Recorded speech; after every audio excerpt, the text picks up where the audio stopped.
Oh iya, itu kemarin kita sudah terbitkan surat edaran pengaturan. Kita tidak melarang masjid, musola menggunakan toa, tidak.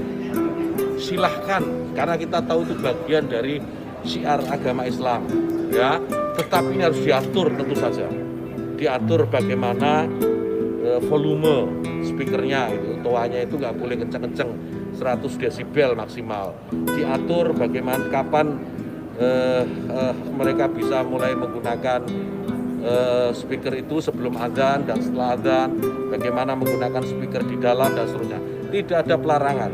Ini aturan ini dibuat semata-mata hanya untuk membuat masyarakat kita semakin harmonis, meningkatkan manfaat dan mengurangi mafsadat.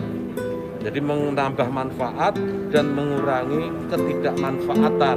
Karena kita tahu, misalnya ya, kita tahu di daerah yang mayoritas muslim, hampir setiap 100 meter, 200 meter itu ada musola masjid. Ya, bayangkan kalau kemudian dalam waktu yang bersamaan mereka semua menyalakan toanya di atas, kayak apa? Itu bukan lagi syiar, tapi menjadi gangguan buat sekitarnya. Kita bayangkan lagi, kita ini muslim, saya hidup di lingkungan non muslim, ya. Kemudian rumah ibadah saudara-saudara kita non muslim itu bunyikan toa sehari 5 kali dengan kenceng-kenceng secara bersamaan, itu rasanya bagaimana? Yang paling sederhana lagi, tetangga kita ini kalau kita hidup dalam satu komplek itu misalnya, kiri kanan depan belakang pelihara anjing semua. Misalnya menggonggong dalam waktu yang bersamaan, kita ini terganggu enggak?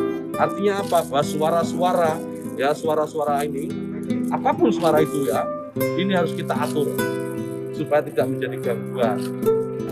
Ya, speaker di musola, masjid, monggo dipakai, silahkan dipakai, tetapi tolong diatur agar tidak ada yang merasa terganggu, agar niat menggunakan toa, menggunakan speaker sebagai sarana, sebagai wasilah untuk syiar, melakukan syiar tetap bisa dilaksanakan tanpa harus mengganggu mereka yang mungkin tidak sama dengan keyakinan kita. Berbeda keyakinan kita harus hargai. Itu saja intinya. Jadi saya kira dukungan juga banyak atas ini, karena di alam bawah sadar kita kan pasti mengakui itu. Kawan-kawan wartawan ini juga pasti merasakan itu, bagaimana kalau suara itu tidak diatur pasti mengganggu. Truk itu kalau banyak di sekitar kita diam di satu tempat, kemudian misalnya ada truk kiri kanan kita, depan belakang kita, mereka nyalakan mesin sama-sama, kita pasti terganggu.